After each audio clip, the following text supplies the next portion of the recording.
Anybody? I feel like girls should take me shopping, you know what I'm saying? And that's not even me trying to sound cool and cocky. I really do believe that. And I know that a lot of you believe that girls should just take you shopping? Yes. Why? Because I'm handsome. Like no, like I'm a bad bitch in that term. You know what I'm saying? Now wait a minute.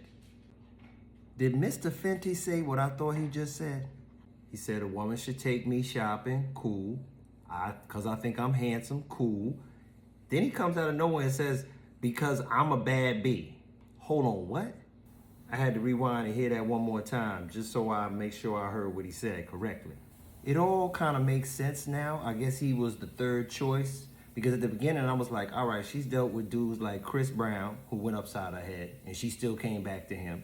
She dealt with dudes like Drake and they had a thing going for a long time. And for her to end up with this dude, A$AP Rocky, I kind of feel like he was the third choice, but he was the kind of man that her grandmama told her she should have.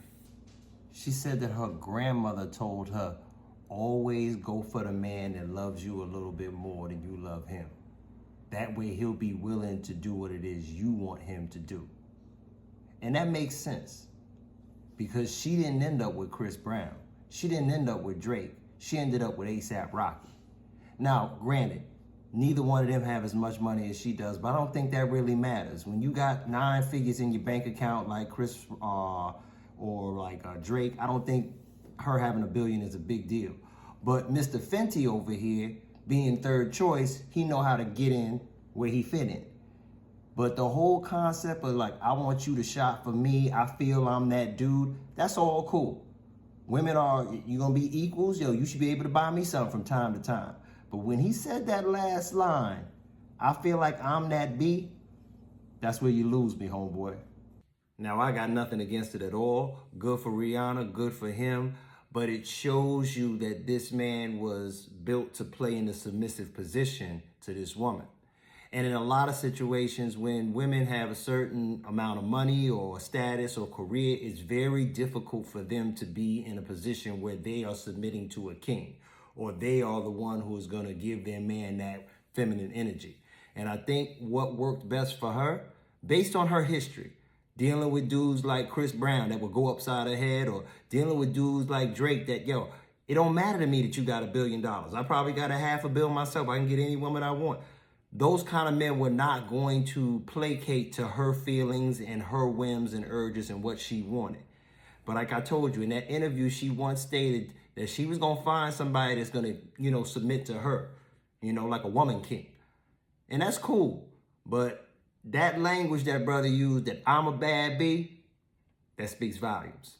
Let me ask you, ladies, if you are in a position where you're making a lot of bank, do you want yourself a man that's going to be submissive to you? Or are you a kind of woman that wants to be submissive to her man and wants to give him that honor and power as your king? I'd like to know, because a lot of modern women have different views on this. Tell me what you think. Family, please check out my new sponsor, cloudstyle.com. They have suits, jackets, blazers, pants, accessories. I mean, the finest of suits at affordable prices. 3-piece, 2-piece, vests, tuxedos, any kind of suit you can think of. And these suits are vintage. These suits are classic, flawless. Also, more importantly than that, in addition to the great price of the quality of the suits, you put in my code, 20FREDDY. That's 20FREDDY. If you buy a suit, when you check out, and you receive an additional 20% off the suit. Suits are seriously fire. Check them out. www.cloudstyle.com.